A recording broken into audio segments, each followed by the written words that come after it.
Care e vibrația zilei? Nu știu, dar aflăm chiar acum de la Neti.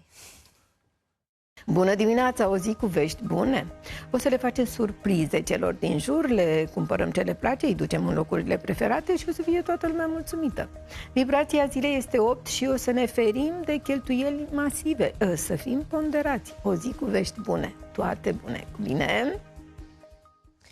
Bine, ieșim afară, ne ajută vremea, dar nu cheltuim. Absolut, să fim ponderați și cu vremea o să fie bine măcar astăzi. De mâine încolo se schimbă lucrurile. Hai să vedem.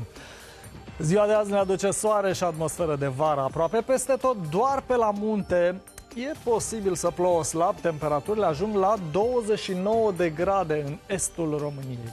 Mâine vremea devine răcoroasă în jumătatea estică, pe unde vin averse abundente. În rest, avem vreme caldă, dar spre seară apar câteva averse în zonele mai înalte. Marți, temperaturile scad și o să plouă în estul, în sudul, în centrul țării, dar și pe la munte. Vor fi averse consistente cu tunete, fulgere și condiții de grindină. În rest, avem vreme bună și până la 26 de grade. Miercuri, atmosfera va fi instabilă. În majoritatea zonelor apar ploi zgomotoase și se vor acumula cantități însemnate de apă.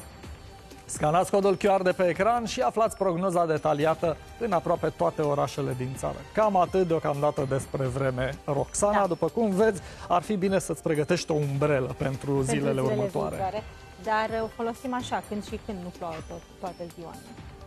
Vom vedea.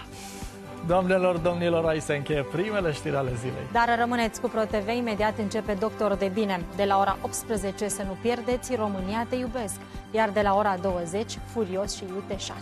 Până data viitoare, numai bine! O zi cât se poate de frumoasă să aveți!